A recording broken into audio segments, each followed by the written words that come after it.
There's breaking news out this morning that is not getting the attention it deserves, because the dumpster fire vending machine that is the Trump administration keeps churning out salacious headlines. But 5 years from now, if unaddressed, I can guarantee this is going to be the story that's still relevant, because the New York Times just got their hands on an advanced copy of a 100-page notice from the Department of Housing and Urban Development that is expected to be released in the next couple of days. And when it is released, it is going to be a multi-billion-dollar bomb dropped on American nonprofits and the housing market. I'm particularly close to this because over a period of almost 10 years, I worked in housing and finance, and I led a grant review committee at a major nonprofit where we allocated millions of dollars to housing and financial education programs. So essentially what we're talking about here is the value of housing first. This is a data-backed philosophy that says when you take care of a person's housing needs, then they become significantly more likely to be successful in dealing with other issues like mental health or addiction. What Trump is trying to do here is exactly what he did with Medicaid, is basically say that you have to fix yourself first before you're entitled to help. The changes outlined in this notice are so bad that when Republicans in Congress caught wind, 20 of them signed a letter to the Trump administration begging them not to do it. This is just Republicans. In a joint letter that was published to Politico, they warned that rapid changes would destabilize this housing program and rapidly disrupt critical services to almost 200,000 disabled, mostly elderly citizens, ultimately resulting in most of them being pushed back out on the street with nowhere to turn. Unfortunately, those 20 Republicans forgot that with the Trump administration, the cruelty is always the point, because according to the notice that's going to be released this week, against the guidance of his own party, Trump is trying to push through the changes to the program, which would cut $2 billion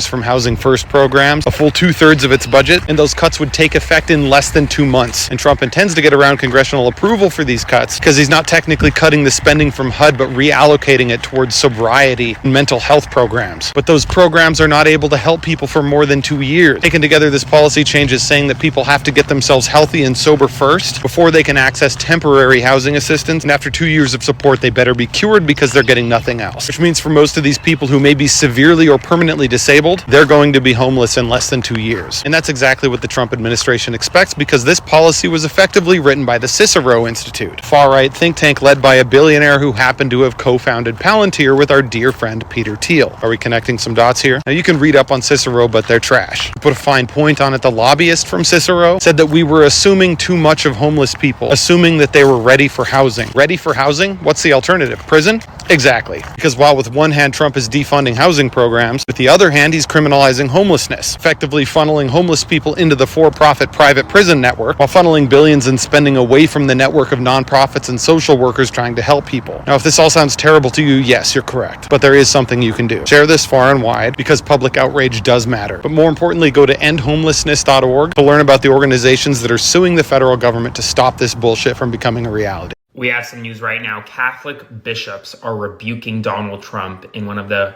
rarest public statements we've seen in recent years. The United States Conference of Catholic Bishops has issued a rare condemnation of Donald Trump's immigration crackdown around the United States of America, calling for meaningful immigration reform, stating, quote, "We are troubled by threats against the sanctity of houses of worship and the special nature of hospitals and schools." This is the first message of its kind issued by the bishops in nearly 12 years. These Catholic bishops are stepping up and condemning Donald Trump. And remember, Donald Trump's base is made up of a lot of Catholic voters. And right now, Catholic bishops across the country are rebuking the president and this White House. Spread the word. Full updates on my Substack, link in bio, subscribe for free. Follow along for all the news you need to know about. They broke down the demographics of the latest elections across the country, and it led me to making this video. There are a lot of fucking white people that know that they will either not be impacted by all the bullshit going on or benefit from all the bullshit going on because of the color of their skin. And because of that, even if they very, very, very heavily disagree with the current administration, even if they have people in their personal lives, their immediate day-to-day lives that are being impacted or have the potential to be negatively impacted by this fucking government, right? They say, hey, well, I'm not going to be impacted and there's a chance I'll benefit. And so they go in that booth and they cast a vote. And it's the fact that nobody will ever know for sure what name they selected on that ballot, that they go in there and they do that shit that only benefits them And the worst part about that is when they leave that voting area, when they come back to the real world, they'll look at you